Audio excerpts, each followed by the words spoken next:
Habari wapendwa, yule mwanadada ambaye anajulikana kama Catherine Kahabi ambaye alikuja na sakata la kuibua wale ambao wanajihusisha na masuala ya ushoga pamoja na kuumbua zile angels mbalimbali ambazo zilikuwa zina support ushoga na kufanya ushoga kuwa na speed na nguvu katika nchi yetu ya Tanzania.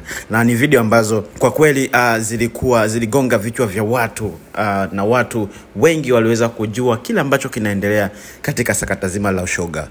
Sasa leo hii Catherine Kahabi huyo leo amekuja tena na uvumbuzi mwingine katika tafiti zake ambazo amezifanya za watu ambao wanatumia maji ya maiti katika kutumia katika kazi zao, hasa biashara za samaki pamoja na nyama kwa wale wanaotumia mabucha.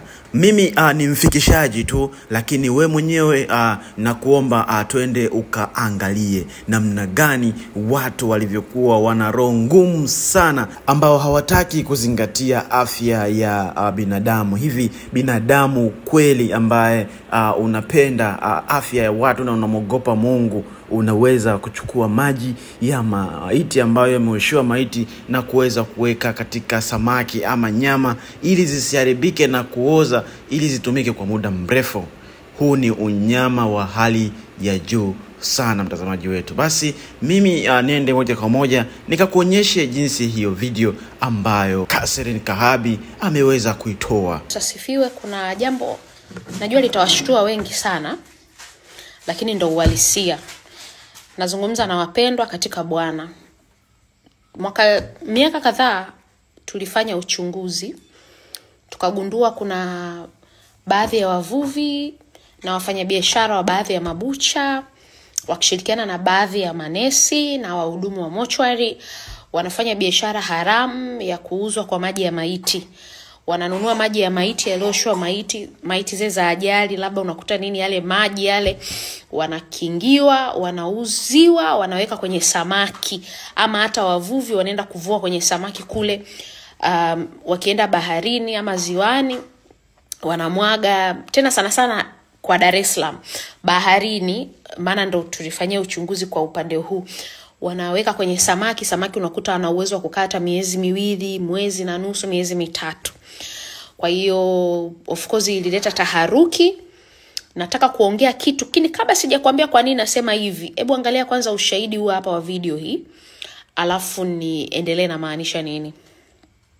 Unafahamu lolote kuhusiana na biashara haramu ya uzwaji wa maji ya maiti?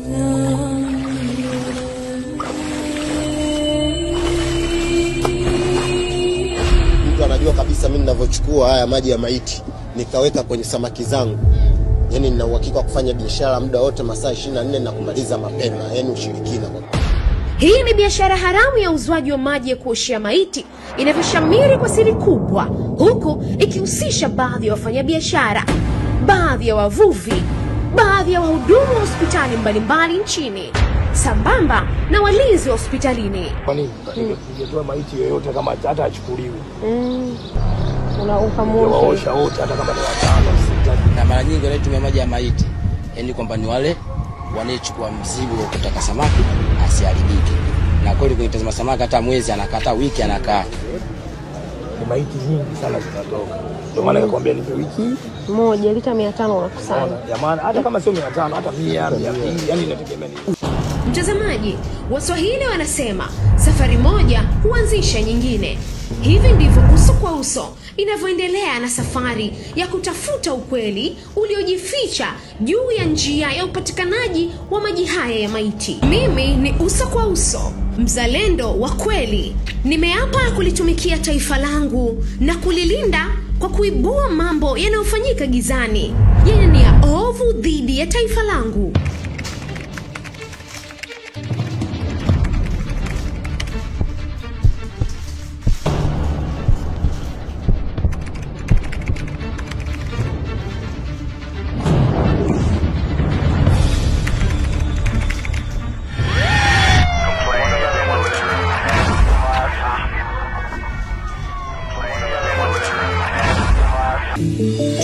science. Mimi mwenyewe nimeingia mwisho jamani, na kutumia nikajifanya na mimi ni mfanya biashara wa samaki na nini, nikashuhudia jinsi ambavyo maiti wanavooshwa, walivyokuwa na kinga. Lita moja ya maji hayo machafu yalikuwa yanauzwa 100,000. Kwa ili tuchukua mpaka kutoa oda, labda unaenda hospitali fulani unasema nataka lita 500, jamani mimi na mabucha mengi. Kwa sababu mtu hata unajiuliza hivi hayo maji taka mimi nayashikaje? Na watu ni waaminifu kabisa hivi, hawakupi maji ya Dawasa, wanakupa yale yenyewe machafu. Kwa my point ni kwamba ujumbe wangu hasa kwa wapendwa wenzangu, wa Kristo wenzangu, usile chakula, usile kitu chochote bila kutakasa kwa damu ya Yesu. Na Yesu alitufundisha hilo.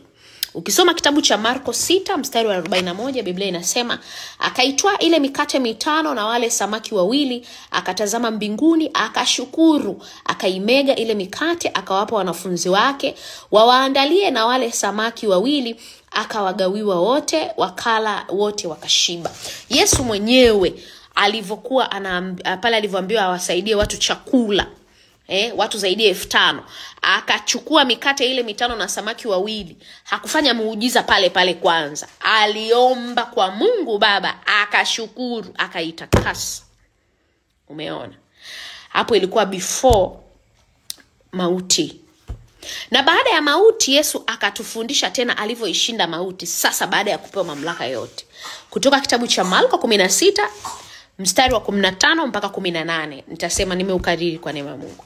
Akawaambia, enendeni ulimwenguni mote mkahubiri injili kwa kila kiumbe. Aaminie na kubatizwa ataokoka, asiamini atahukumiwa. Na ishara hizi zitafuatana na hao waniaminio, kwa jina langu watashika nyoka, watasema kwa lugha mpya, wataweka mikono juu ya wagonjwa nao watapata afya. Kwa jina langu hata mkinywa kitu cha kufisha hakitawadhuru. Yesu alisema hivyo kwa jina lake Yesu. Maana yake anajua kwamba kumbe kuna vitu vya kula na kunywa vinazuru. Tujifunze kujitakasa kabla ujala chochote. Acha uroho. Unanisikia? Acha uroho. Ombea chakula, ombea vinywaji. Kuna watu wanachukua vyakula hata vya viwandani wanavifanyia mambo ya kuyafanyia. Ombea, takasa kwa damu ya Yesu, kula. Hata mavazi, usione tu kwa sababu nguo ni mpya unababaika kuivaa. Ombea, takasa. Au ukiona kwamba unaenda kwenye duka fulani watu ni wengi, anza kuomba kwamba naingia kwenye duka lile, mikono itakayonihudumia, mavazi yaliyoko mle, ikitokea nimependa vazi limenitosha, natakasa kwa damu ya Yesu. Takaseni vitu jamani, takaseni vitu. Takaseni, tumieni jina la Yesu vizuri, takaseni. Kwa ndo ujumbe wangu usiku leo. Mtakase vitu, msiwe mnakula na kunywa bila kuomba. Okay? Bye bye. Mtazamaji wetu, katika posti ambayo ameposti Catherine Kahabi katika Instagram yake, watu wamekuja na komenti mbalimbali, na mimi ningependa nikusomee komenti moja ambayo hata mimi imenigusa sana. Huyu anaitwa Sharolei. Yeye amekomenti na kusema, kuna siku nilikuwa nimetoka Kariakoo, jua kali, nasubiri usafiri nirudi nyumbani. Likapita gari moja azuri sana. Alikuwa anaendesha mdada. Mimi nilikuwa na mawazo yangu ya kuwahi kufika nyumbani. Pembeni yangu akawa mbaba, akaniuliza, vipi, umetamani hilo gari? Mimi kiukweli nilikuwa asiwazi gari yoyote. Nikamwambia hapana, ila hapa duniani ni ndoto ya kila mtu kuishi vizuri na kuwa na gari nzuri. Akawa ananishauri, na nukuu, binti yangu, hapa mjini usije ukatamani kitu cha mtu. Watu wengi wenye hela sio za halali, ni haramu. Mimi ninafanya kazi hospitali fulani kubwa kabisa. Kanitajia, akasema mpaka anastaafu kajenga majumba, ana kila kitu, maduka Kariakoo, lakini alikuwa anauza maji ya maiti, dumu la lita 5 laki. Ila wanunuzi ni wanawake, wanasafisha nyota, na wanaume pia, na wafanyabiashara wakubwa na watu wakubwa, asilimia kubwa wanatumia. Yani alinieleza mpaka nikaogopa. Nikamwambia asante, dunia ina mambo mengi sana na vitu vya kutisha. Moja kati ya wafuatiliaji katika page yake ya Catherine ambaye amecomment kwa kwa huruma sana mtazamaji wetu. Na wewe umeisikia hii vizuri. Je, una maoni gani? Nini kifanyike? Pia usisahau ku-comment hapo na ku-like na kusubscribe. Kusubscribe ni vyema kabisa ili kila ninapotoa update zetu uweze kuzipata mtazamaji wetu. Asante sana.